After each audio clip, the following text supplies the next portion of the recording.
Arthur Conan Doyle, La aventura de las 5 semillas de naranja. Cuando reviso mis notas y memorias de los casos de Sherlock Holmes en el intervalo del 82 al 90, me encuentro con que son tantos los que presentan características extrañas e interesantes, que no resulta fácil saber cuáles elegir y cuáles dejar de lado. Pero hay algunos que han conseguido ya publicidad en los periódicos, y otros que no ofrecieron campo al desarrollo de las facultades peculiares que mi amigo posee en grado tan eminente, y que estos escritos tienen por objeto ilustrar. Hay también algunos que escaparon a su capacidad analítica, y que, en calidad de narraciones, vendrían a resultar principios sin final, mientras que hay otros que fueron aclarados solo parcialmente, estando la explicación de los mismos fundada en conjeturas y suposiciones, más bien que en una prueba lógica absoluta, procedimiento que le era tan querido. Sin embargo, hay uno, entre estos últimos, tan extraordinario por sus detalles y tan sorprendente por sus resultados, que me siento tentado a dar un relato parcial del mismo, no obstante el hecho de que existen en relación con él determinados puntos que no fueron, ni lo serán jamás, puestos en claro. El año 87 nos proporciona una larga serie de casos de mayor o menor interés y de los que conservo constancia. Entre los encabezamientos de los casos de estos 12 meses me encuentro con un relato de la aventura de la habitación Paradol, de la Sociedad de Mendigos Aficionados, que se hallaba instalada en calidad de club lujoso en la bóveda inferior de un guardamuebles, con el de los hechos relacionados con la pérdida del velero británico Sophie Anderson, con el de las extrañas aventuras de los Grice Pattersons, en la isla de Ufa, y, finalmente, con el del envenenamiento ocurrido en Camberwell. Se recordará que en este último caso consiguió Sherlock Holmes demostrar que el muerto había dado cuerda a su reloj 2 horas antes, y que, por consiguiente, se había acostado durante ese tiempo, deducción que tuvo la mayor importancia en el esclarecimiento del caso. Quizá trace yo, más adelante, los bocetos de todos estos sucesos, pero ninguno de ellos presenta características tan sorprendentes como las del extraño cortejo de circunstancias para cuya descripción he tomado la pluma.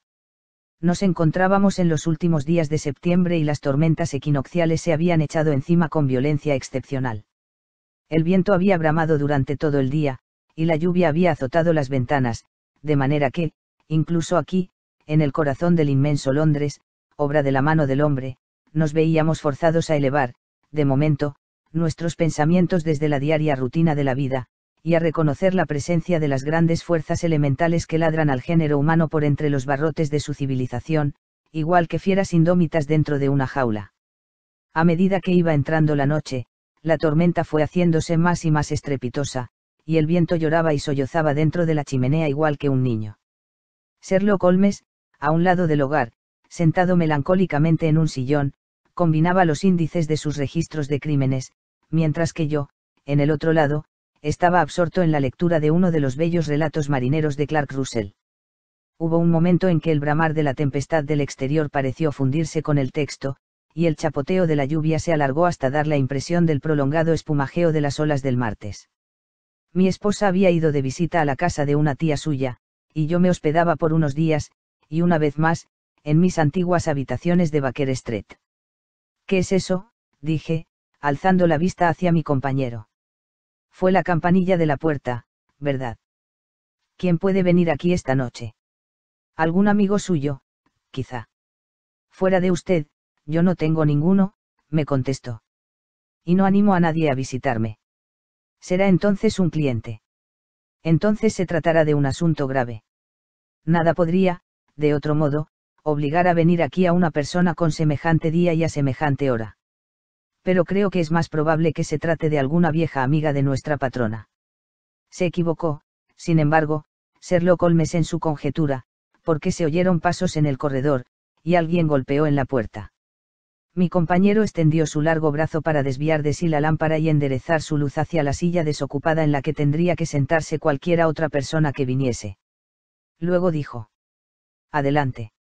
El hombre que entró era joven, de unos 22 años, a juzgar por su apariencia exterior, bien acicalado y elegantemente vestido, con un no sé qué de refinado y fino en su porte.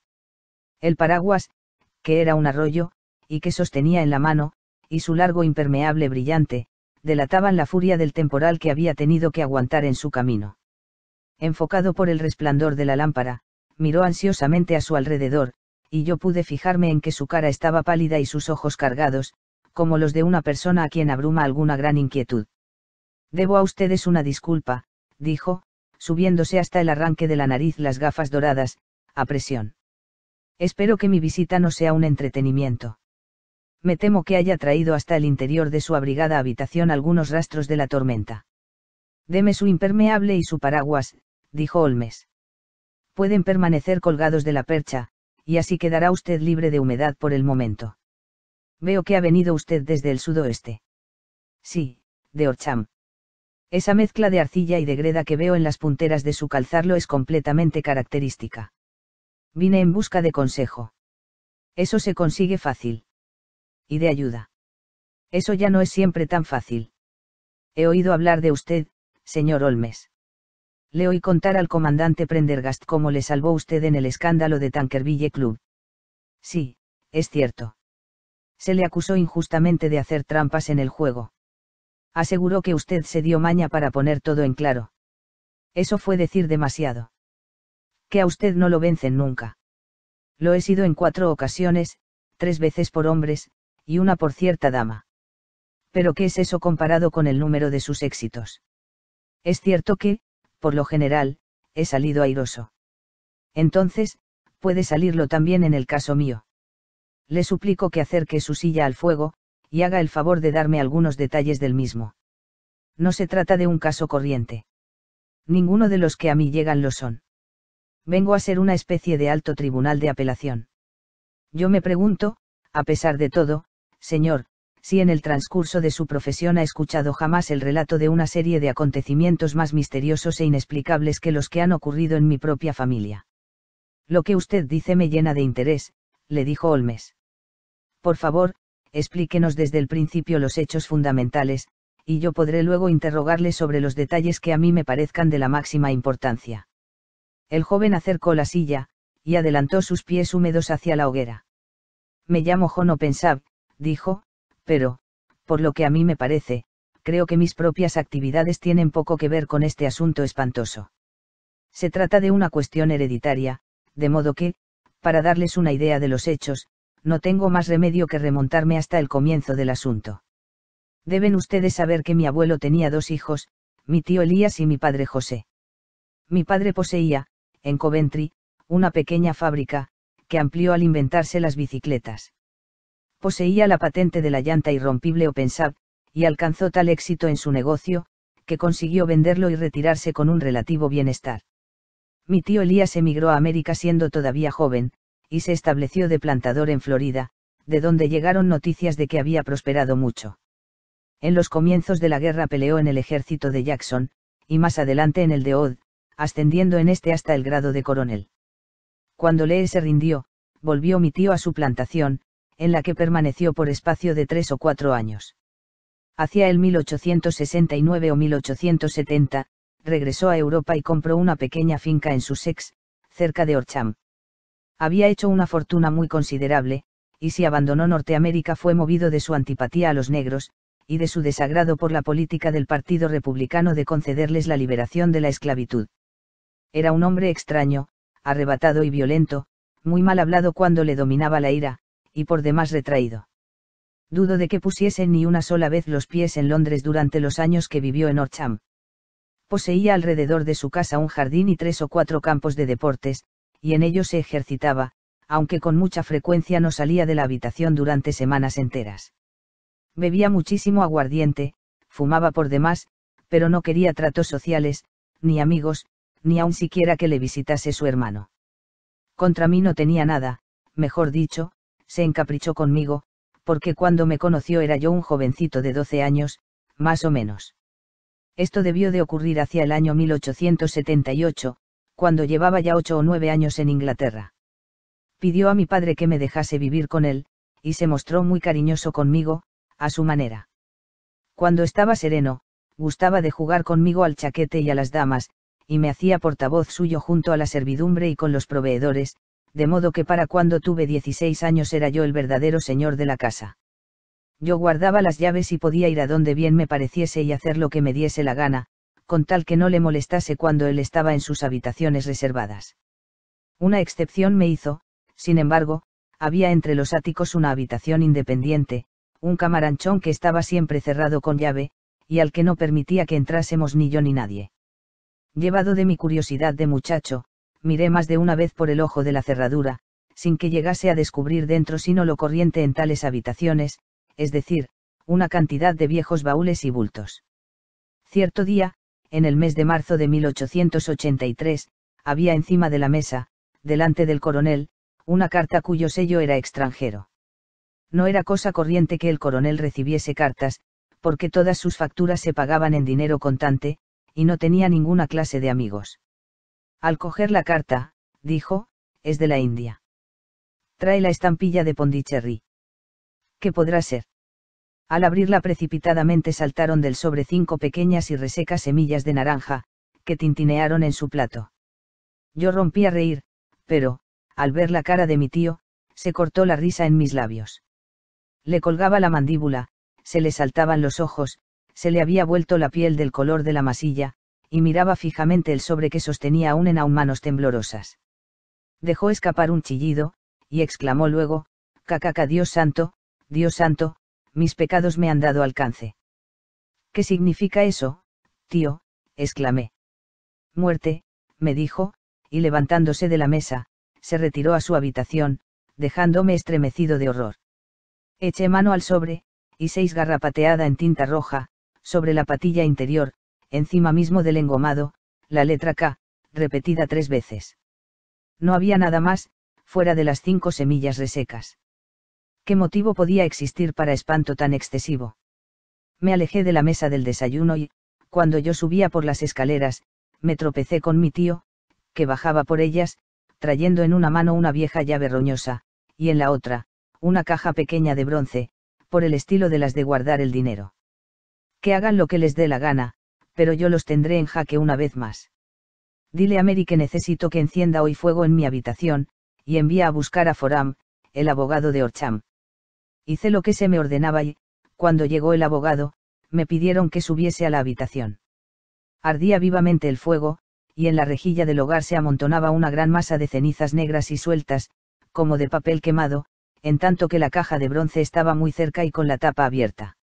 Al mirar yo la caja, descubrí, sobresaltado, en la tapa la triple K, que había leído aquella mañana en el sobre. John, me dijo mi tío, deseo que firmes como testigo mi testamento. Dejo la finca, con todas sus ventajas e inconvenientes, a mi hermano, es decir, a tu padre, de quien, sin duda, vendrá a parar a ti. Si conseguís disfrutarla en paz, santo y bueno. Si no lo conseguís, seguid mi consejo, muchacho, y abandonadla a vuestro peor enemigo. Lamento dejaros un arma así, de 2 filos, pero no sé qué giro tomarán las cosas. Ten la bondad de firmar este documento en el sitio que te indicar, el señor Foram. Firmé el documento donde se me indicó, y el abogado se lo llevó con él. Como ustedes se imaginarán, aquel extraño incidente me produjo la más profunda impresión, lo sopesé en mi mente, y le di vueltas desde todos los puntos de vista, sin conseguir encontrarle explicación. Pero no conseguí librarme de un vago sentimiento de angustia que dejó en mí, aunque esa sensación fue embotándose a medida que pasaban semanas sin que ocurriese nada que turbase la rutina diaria de nuestras vidas. Sin embargo, pude notar un cambio en mi tío. Bebía más que nunca, y se mostraba todavía menos inclinado al trato con nadie.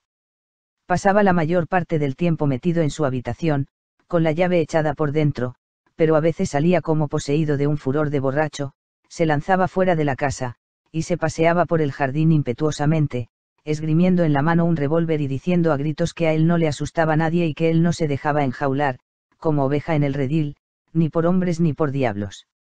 Pero una vez que se le pasaban aquellos arrebatos, corría de una manera alborotada a meterse dentro, y cerraba con llave y atrancaba la puerta, como quien ya no puede seguir haciendo frente al espanto que se esconde en el fondo mismo de su alma.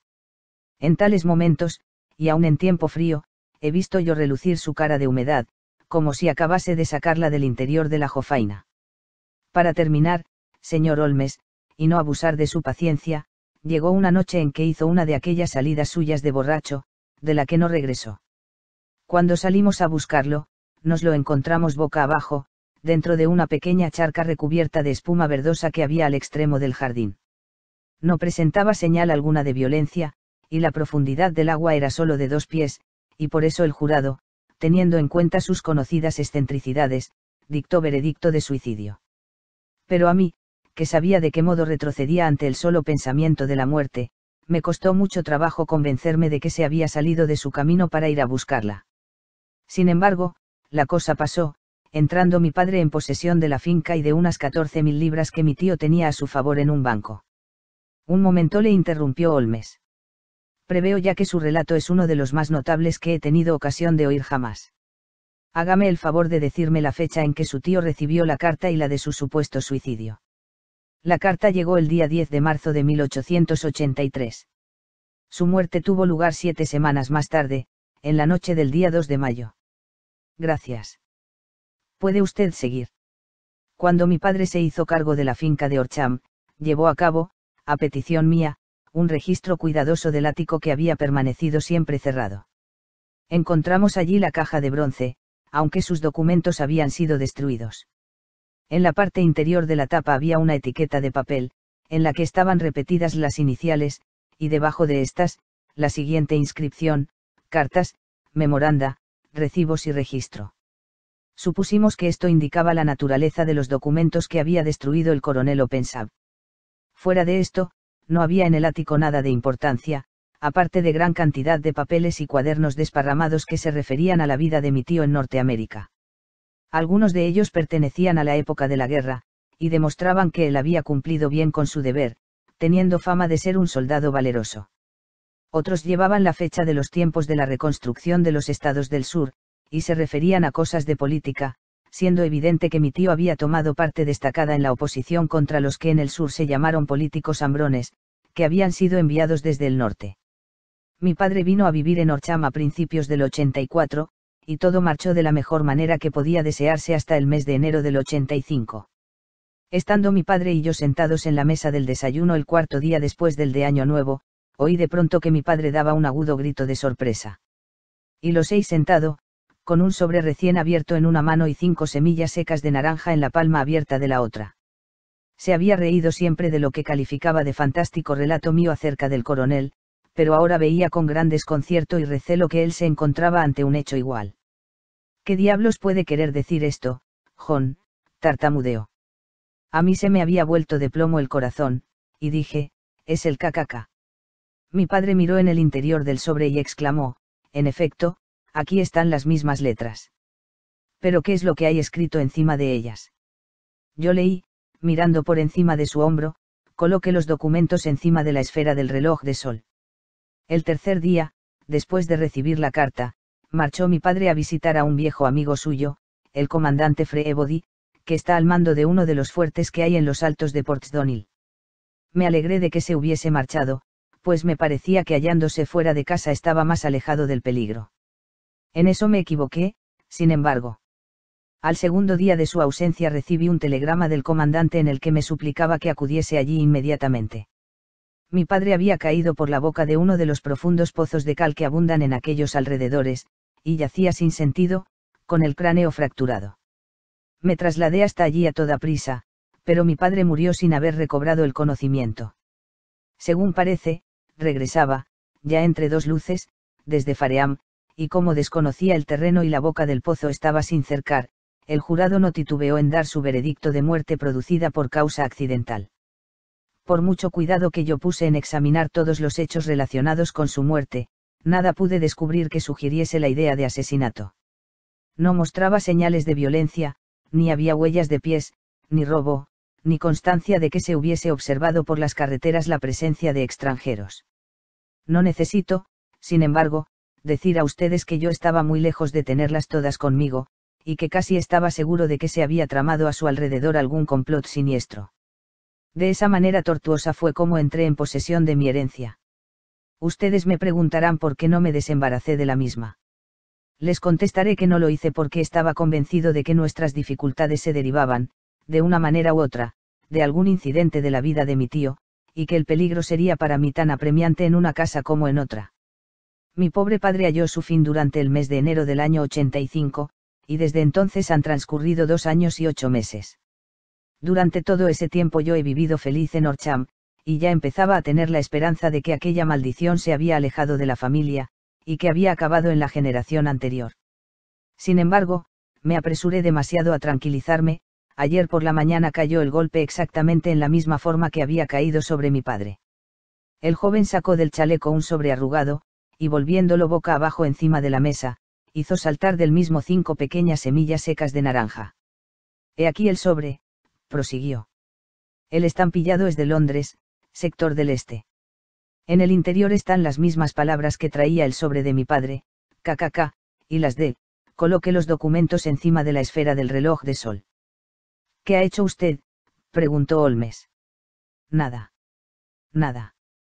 A decir verdad, y hundió el rostro dentro de sus manos delgadas y blancas, me sentí perdido. Algo así como un pobre conejo cuando la serpiente avanza retorciéndose hacia él. Me parece que estoy entre las garras de una catástrofe inexorable e irresistible, de la que ninguna previsión o precaución puede guardarme. Vaya, vaya, exclamó Sherlock Holmes. Es preciso que usted actúe, hombre, o está usted perdido. Únicamente su energía le puede salvar. No son momentos estos de entregarse a la desesperación. He visitado a la policía. ¿Y qué? Pues escucharon mi relato con una sonrisa. Estoy seguro de que el inspector ha llegado a la conclusión de que las cartas han sido otros tantos bromazos, y que las muertes de mis parientes se deben a simples accidentes, según dictaminó el jurado, y no debían ser relacionadas con las cartas de advertencia. Holmes agitó violentamente sus puños cerrados en el aire, y exclamó: ¡qué inaudita imbecilidad! Sin embargo, me han otorgado la protección de un guardia, al que han autorizado para que permanezca en la casa. Otra vez Holmes agitó furioso los puños en el aire, y dijo: ¿cómo ha sido el venir usted a verme? Y sobre todo, ¿cómo ha sido el no venir inmediatamente? Nada sabía de usted.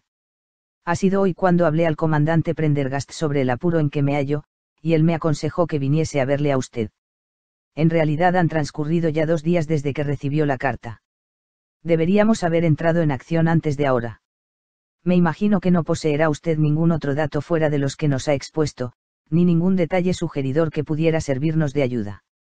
Sí, tengo una cosa más, dijo John Openshaw. Registró en el bolsillo de su chaqueta, y, sacando un pedazo de papel azul descolorido, lo extendió encima de la mesa, agregando: conservo un vago recuerdo de que los estrechos márgenes que quedaron sin quemar entre las cenizas el día en que mi tío echó los documentos al fuego eran de este mismo color. Encontré esta hoja única en el suelo de su habitación, y me inclino a creer que pudiera tratarse de uno de los documentos, que quizás se le voló de entre los otros, salvándose de ese modo de la destrucción. No creo que nos ayude mucho, fuera de que en él se habla también de las semillas. Mi opinión es que se trata de una página que pertenece a un diario secreto. La letra es indiscutiblemente de mi tío. Holmes cambió de sitio la lámpara, y él y yo nos inclinamos sobre la hoja de papel, cuyo borde irregular demostraba que había sido, en efecto, arrancada de un libro. El encabezamiento decía: marzo, 1869, y debajo del mismo las siguientes enigmáticas noticias. 4 vino Hudson. El mismo programa de siempre. 7 enviadas las semillas a M.C. Cawley, Paramore, y Swain, de St. Augustine. 9 M.C. Cawley se largó. 10 John Swain se largó. 12 visitado Paramore. Todo bien. Gracias, dijo Holmes, doblando el documento y devolviéndoselo a nuestro visitante. Y ahora, no pierda por nada del mundo un solo instante. No disponemos de tiempo ni siquiera para discutir lo que me ha relatado. Es preciso que vuelva usted a casa ahora, mismo, y que actúe. ¿Y qué tengo que hacer? Solo se puede hacer una cosa, y es preciso hacerla en el acto. Ponga usted esa hoja de papel dentro de la caja de metal que nos ha descrito. Meta asimismo una carta en la que les dirá, que todos los demás papeles fueron quemados por su tío, siendo este el único que queda. Debe usted expresarlo en una forma que convenga. Después de hecho eso, colocará la caja encima del reloj de sol, de acuerdo con las indicaciones. ¿Me comprende? Perfectamente. No piense por ahora en venganzas ni en nada por ese estilo. Creo que eso lo lograremos por el intermedio de la ley, pero tenemos que tejer aún nuestra tela de araña, mientras que la de ellos está ya tejida. Lo primero en que hay que pensar es en apartar el peligro apremiante que le amenaza. Lo segundo consistirá en aclarar el misterio y castigar a los criminales. Le doy a usted las gracias, dijo el joven, levantándose y echándose encima el impermeable. Me ha dado usted nueva vida y esperanza. Seguiré, desde luego, su consejo. No pierda un solo instante. Y, sobre todo, cuídese bien entre tanto, porque yo no creo que pueda existir la menor duda de que está usted amenazado por un peligro muy real e inminente. ¿Cómo va a hacer el camino de regreso? Por tren, desde la estación Waterloo. Aún no son las 9. Las calles estarán concurridas, y por eso confío en que no corre usted peligro. Pero, a pesar de todo, por muy en guardia que esté usted, nunca lo estará bastante. Voy armado. Bien está. Mañana me pondré yo a trabajar en su asunto. Le veré, pues, en Horsham. No, porque su secreto se oculta en Londres, y en Londres será donde yo lo busque. Entonces, yo vendré a visitarle a usted dentro de un par de días, y le traeré noticias de lo que me haya ocurrido con los papeles y la caja. Lo consultaré en todo. Nos estrechó las manos y se retiró. El viento seguía bramando fuera, y la lluvia tamborileaba y salpicaba las ventanas. Aquel relato tan desatinado y extraño parecía habernos llegado de entre los elementos desencadenados, como si la tempestad lo hubiese arrojado sobre nosotros igual que un tallo de alga marina, y que esos mismos elementos se lo hubiesen tragado luego otra vez. Sherlock Holmes permaneció algún tiempo en silencio, con la cabeza inclinada y los ojos fijos en el rojo resplandor del fuego. Luego encendió su pipa, se recostó en el respaldo de su asiento, y se quedó contemplando los anillos de humo azul que se perseguían los unos a los otros en su ascenso hacia el techo. Creo, Watson, dijo, por fin, como comentario, que no hemos tenido entre todos nuestros casos ninguno más fantástico que este. Con excepción, quizá, del signo de los 4. Bien, sí. Con excepción, quizá, de ese. Sin embargo, creo que este Jono Pensab se mueve entre peligros todavía mayores que los que rodeaban a los soltos. Pero no ha formado usted ninguna hipótesis concreta sobre la naturaleza de estos peligros. Sobre su naturaleza no caben ya hipótesis, me contestó. ¿Cuál es, pues? ¿Quién es este KKK, y por qué razón persigue a esta desdichada familia? Sherlock Holmes cerró los ojos, y apoyó los codos en los brazos del sillón, juntando las yemas de los dedos de las manos. Al razonador ideal, comentó, debería bastarle un solo hecho, cuando lo ha visto en todas sus implicaciones, para deducir del mismo no solo la cadena de sucesos que han conducido hasta él, sino también los resultados que habían de seguirse. De la misma manera que Cuvier sabía hacer la descripción completa de un animal con el examen de un solo hueso, de igual manera el observador que ha sabido comprender por completo uno de los eslabones de toda una serie de incidentes, debe saber explicar con exactitud todos los demás, los anteriores y los posteriores. No nos hacemos todavía una idea de los resultados que es capaz de conseguir la razón por sí sola. Podríamos resolver mediante el estudio ciertos problemas cuya solución ha desconcertado por completo a quienes la buscaron por medio de los sentidos. Sin embargo, para alcanzar en este arte la cúspide, necesitaría el razonador saber manejar todos los hechos que han llegado a conocimiento suyo. Esto implica, como fácilmente comprenderá usted, la posesión de todos los conocimientos a que muy pocos llegan, incluso en estos tiempos de libertad educativa y de enciclopedias. Sin embargo, lo que no resulta imposible es el que un hombre llegue a poseer todos los conocimientos que le han de ser probablemente útiles en su labor. Esto es lo que yo me he esforzado por hacer en el caso mío. Usted, si mal no recuerdo, concretó, en los primeros días de nuestra amistad, los límites precisos de esos conocimientos míos. Sí, le contesté, echándome a reír. Hice un documento curioso. En filosofía, astronomía y política le puse a usted 0, lo recuerdo. En botánica, irregular, en geología, profundo en lo que toca a manchas de barro cogidas en una zona de 50 millas alrededor de Londres, en química, excéntrico, en anatomía, asistemático, en literatura, sensacionalista, y en historia de crímenes, único, y además, violinista, boxeador, esgrimista, abogado y autoenvenenador por medio de la cocaína y del tabaco. Esos eran, si mal no recuerdo, los puntos más notables de mi análisis. Holmes se sonrió al escuchar la última calificación, y dijo. Digo ahora, como dije entonces, que toda persona debería tener en el ático de su cerebro el surtido de mobiliario que es probable que necesite, y que todo lo demás puede guardarlo en el desván de su biblioteca, donde puede echarle mano cuando tenga precisión de algo. Ahora bien, al enfrentarnos con un problema como el que nos ha sido sometido esta noche, necesitamos dominar todos nuestros recursos. Tenga usted la bondad de alcanzarme la letra K de esta enciclopedia norteamericana que hay en ese estante que tiene a su lado. Gracias. Estudiemos ahora la situación y veamos lo que de la misma puede deducirse. Empezaremos con la firme presunción de que el coronel Opensaab tuvo algún motivo importante para abandonar Norteamérica. Los hombres, a su edad, no cambian todas sus costumbres, ni cambian por gusto suyo el clima encantador de Florida por la vida solitaria en una ciudad inglesa de provincias. El extraordinario apego a la soledad que demostró en Inglaterra sugiere la idea de que sentía miedo de alguien o de algo, de modo, pues, que podemos aceptar como hipótesis de trabajo la de que fue el miedo lo que le empujó fuera de Norteamérica.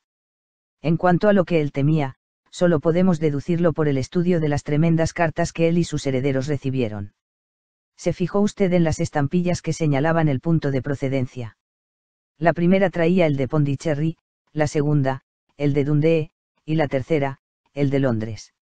La del este de Londres. ¿Qué saca usted en consecuencia de todo ello? Pues que se trata de puertos de mar, es decir, que el que escribió las cartas se hallaba a bordo de un barco. Muy bien.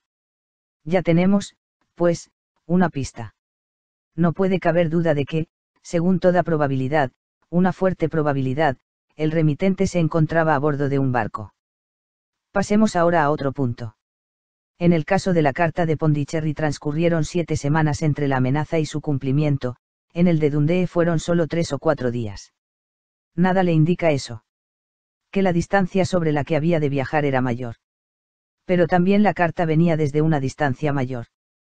Pues entonces, ya no le veo la importancia a ese detalle. Existe, por lo menos, una probabilidad de que la embarcación a bordo de la cual está nuestro hombre, o nuestros hombres, es de vela. Parece como si hubiesen enviado siempre su extraño aviso, o prenda, cuando iban a salir para realizar su cometido. Fíjese en el poco tiempo que me dio entre el hecho y la advertencia cuando ésta vino de Dundee. Si ellos hubiesen venido desde Pondicherry en un barco de vapor habrían llegado casi al mismo tiempo que su carta. Y la realidad es que transcurrieron 7 semanas. Yo creo que esas 7 semanas representan la diferencia entre el tiempo invertido por el vapor que trajo la carta y el barco de vela que trajo a quien la escribió. Es posible. Más que posible. Probable. Comprenderá usted ahora la urgencia mortal que existe en este caso, y por qué insistí con el joven o pensaba en que estuviese alerta. El golpe ha sido dado siempre al cumplirse el plazo de tiempo imprescindible para que los que envían la carta salven la distancia que hay desde el punto en que la envían. Pero como esta de ahora procede de Londres, no podemos contar con retraso alguno. ¡Santo Dios! Exclamé. ¿Qué puede querer significar esta implacable persecución? Los documentos que Opensaab se llevó son evidentemente de importancia vital para la persona o personas que viajan en el velero. Yo creo que no hay lugar a duda que estas son más de una. Un hombre aislado no habría sido capaz de realizar 2 asesinatos de manera que engañase al jurado de un juez de instrucción. Debieron de intervenir varias personas en los mismos, y, fueron hombres de inventiva y de resolución. Se proponen conseguir los documentos, sea quien sea el que los tiene en su poder. Y ahí tiene usted cómo KKK dejan de ser las iniciales de un individuo y se convierten en el distintivo de una sociedad. ¿Pero de qué sociedad? Sherlock Holmes echó el busto hacia adelante, y dijo bajando la voz. ¿No ha oído usted hablar nunca del Ku Klux Klan? Jamás. Holmes fue pasando las hojas del volumen que tenía sobre sus rodillas, y dijo de pronto. Aquí está, Ku Klux Klan, nombre que sugiere una fantástica semejanza con el ruido que se produce al levantar el gatillo de un rifle. Esta terrible sociedad secreta fue formada después de la Guerra Civil en los estados del sur por algunos excombatientes de la Confederación, y se formaron rápidamente filiales de la misma en diferentes partes del país, especialmente en Tennessee, Luisiana, las 2 Carolinas, Georgia y Florida. Se empleaba su fuerza con fines políticos, en especial para aterrorizar a los votantes negros y para asesinar u obligar a ausentarse del país a cuantos se oponían a su programa. Sus agresiones eran precedidas, por lo general, de un aviso enviado a la persona elegida, aviso que tomaba formas fantásticas, pero sabidas, por ejemplo, un tallito de hojas de roble, en algunas zonas, o unas semillas de melón o de naranja, en otras. Al recibir este aviso, la víctima podía optar entre abjurar públicamente de sus normas anteriores o huir de la región. Cuando se atrevía a desafiar la amenaza encontraba la muerte indefectiblemente, y, por lo general, de manera extraña e imprevista. Era tan perfecta la organización de la sociedad y trabajaba esta tan sistemáticamente, que apenas se registra algún caso en que alguien la desafiase con impunidad, o en que alguno de sus ataques dejase un rastro capaz de conducir al descubrimiento de quienes lo perpetraron. La organización floreció por espacio de algunos años, a pesar de los esfuerzos del gobierno de los Estados Unidos y de las clases mejores de la comunidad en el sur. Pero en el año 1869, ese movimiento sufrió un súbito colapso, aunque haya habido en fechas posteriores algunos estallidos esporádicos de la misma clase. Fíjese, dijo Holmes, dejando el libro, en que el súbito hundimiento de la sociedad coincide con la desaparición de OpenSAP de Norteamérica, llevándose los documentos. Pudiera muy bien tratarse de causa y efecto. No hay que asombrarse de que algunos de los personajes más implacables se hayan lanzado sobre la pista de aquel y de su familia.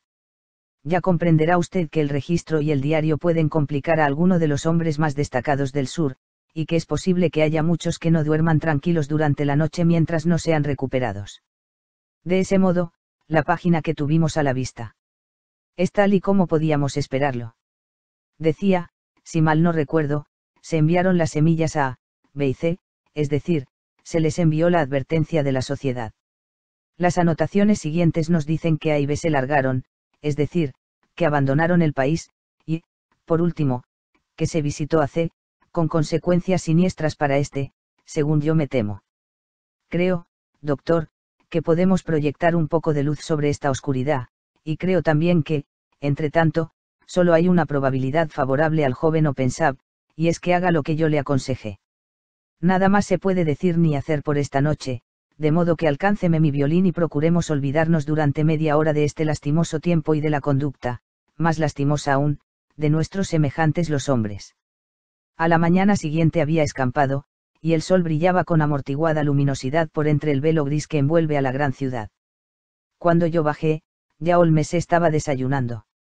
Discúlpeme el que no le espere, me dijo. Preveo que se me presenta un día atareadísimo en la investigación de este caso del joven OpenSAP. ¿Qué pasos va usted a dar? Le pregunté. Dependerá muchísimo del resultado de mis primeras averiguaciones. Es posible que, en fin de cuentas, me llegue hasta Horsham. ¿No va usted a empezar por ir allí? No, empezaré por la City. Tire de la campanilla, y la doncella le traerá el café. Para entretener la espera, cogí de encima de la mesa el periódico, que estaba aún sin desdoblar, y le eché un vistazo. La mirada mía se detuvo en unos titulares que me helaron el corazón. Holmes, le dije con voz firme, llegará usted demasiado tarde. Vaya. Dijo él, dejando la taza que tenía en la mano. Me lo estaba temiendo. ¿Cómo ha sido? Se expresaba con tranquilidad, pero sé que la noticia le había conmovido profundamente. Me saltó a los ojos el apellido de OpenSAP y el titular tragedia cerca del puente de Waterloo. He aquí el relato: entre las 9 y las 10 de la pasada noche, el guardia de policía Cook, de la sección H, estando de servicio cerca del puente de Waterloo, oyó un grito de alguien que pedía socorro, y el chapaleo de un cuerpo que cae al agua. Pero como la noche era oscurísima y tormentosa, fue imposible salvar a la víctima, no obstante acudir en su ayuda varios transeúntes. Diose, sin embargo, la alarma, y pudo ser rescatado el cadáver más tarde, con la intervención de la policía fluvial. Resultó ser el de un joven, como se dedujo de un sobre que se le halló en el bolsillo, que se llamaba John OpenSAP, que tiene su casa en Horsham. Se conjetura que debió de ir corriendo para alcanzar el tren último que sale de la estación de Waterloo, y que, en su apresuramiento y por la gran oscuridad, se salió de su camino y fue a caer al río por uno de los pequeños embarcaderos destinados a los barcos fluviales. El cadáver no mostraba señales de violencia, y no cabe duda alguna de que el muerto fue víctima de un accidente desgraciado, que debería servir para llamar la atención de las autoridades acerca del estado en que se encuentran las plataformas de los embarcaderos de la orilla del río. Permanecimos callados en nuestros sitios por espacio de algunos minutos. Nunca he visto a Holmes más deprimido y conmovido que en esos momentos. Y dijo, por fin. Esto hiere mi orgullo, Watson. Es un sentimiento mezquino, sin duda, pero hiere mi orgullo. Este es ya un asunto mío personal y, si Dios me da salud, he de echar mano a esta cuadrilla. Pensar que vino a pedirme socorro y que yo lo envié a la muerte. Saltó de su silla y se paseó por el cuarto poseído de una excitación incontrolable, con las enjutas mejillas cubiertas de rubor, y abriendo y cerrando sus manos largas y delgadas. Por último, exclamó. Tiene que tratarse de unos demonios astutos. ¿Cómo consiguieron desviarlo de su camino y que fuese a caer al agua? Para ir directamente a la estación no tenía que pasar por el embankment. Aun en una noche semejante, estaba, sin duda, el puente demasiado concurrido para sus propósitos. Ya veremos, Watson, quién gana a la larga. Voy a salir. ¿Va usted a la policía? No, me constituiré yo mismo en policía. Cuando tenga tejida la red podrán arrestar a esos hábiles pajarracos, pero no antes. Mis tareas profesionales me absorbieron durante todo el día, y era ya entrada la noche cuando regresé a Baker Street. Sherlock Holmes no había vuelto aún. Eran ya cerca de las 10 cuando entró con aspecto pálido y agotado. Se acercó al aparador, arrancó un trozo de la hogaza de pan y se puso a comerlo con voracidad, ayudándolo a pasar con un gran trago de agua. «¿Está usted hambriento?», dije yo. «Muriéndome de hambre. Se me olvidó comer. No probé bocado desde que me desayuné. Nada. Ni una miga. No tuve tiempo de pensar en la comida». «¿Tuvo éxito?». «Sí». «¿Alguna pista?». «Los tengo en el hueco de mi mano». No tardará mucho. El joven no pensaba en verse vengado. «Escuche, Watson, vamos a marcarlos a ellos con su propia marca de fábrica. Es cosa bien pensada». «¿Qué quiere usted decir?». Holmes cogió del aparador una naranja, y, después de partirla, la apretó, haciendo caer las semillas encima de la mesa. Contó 5 y las metió en un sobre. En la parte interna de la patilla escribió, siglo hora para J. Calle. Luego lo lacró y puso la dirección, Capitán James Calhoun, Barca Lone Star. Savannah, Georgia. Le estará esperando cuando entre en el puerto, dijo, riéndose por lo bajo. Quizá le quite el sueño.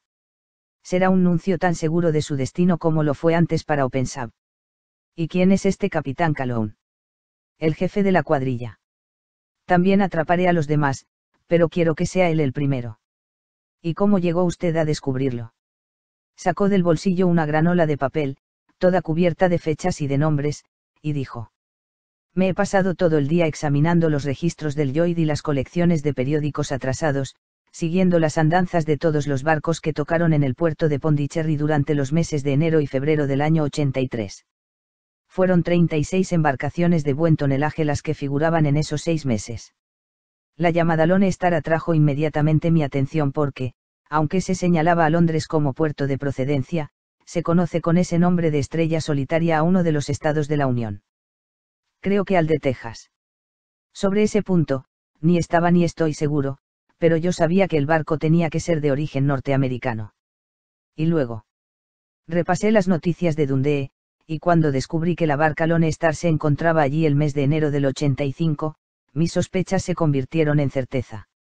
Luego hice investigaciones acerca de los barcos actualmente en el puerto de Londres. ¿Y qué? El Lone Star llegó al mismo la pasada semana. Bajé hasta el muelle Albert, y me encontré con que había sido remolcada río abajo con la marea de esta mañana, y que lleva viaje hacia su puerto de origen, en Savannah. Telegrafié a Gravesend, enterándome de que había pasado por allí algún rato antes. Como el viento sopla hacia el este, estoy seguro de que se halla ahora más allá de los Godwins, y no muy lejos de la isla de Wight. ¿Y qué va a hacer usted ahora? Oh, le he puesto ya la mano encima.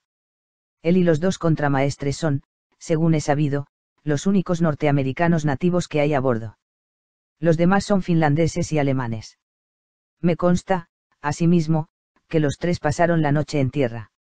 Lo supe por el estibador que ha estado estibando su cargamento.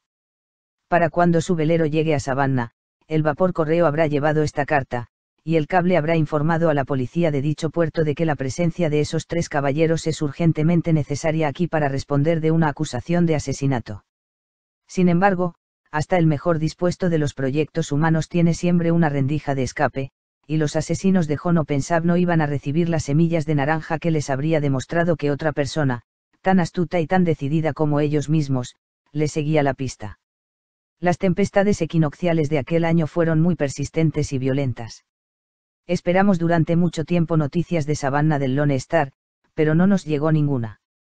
Finalmente, nos enteramos de que allá, en pleno Atlántico, había sido visto flotando en el seno de una ola el destrozado codaste de una lancha y que llevaba grabadas las letras L siglo. Y eso es todo lo que podremos saber ya acerca del final que tuvo el Lone Star.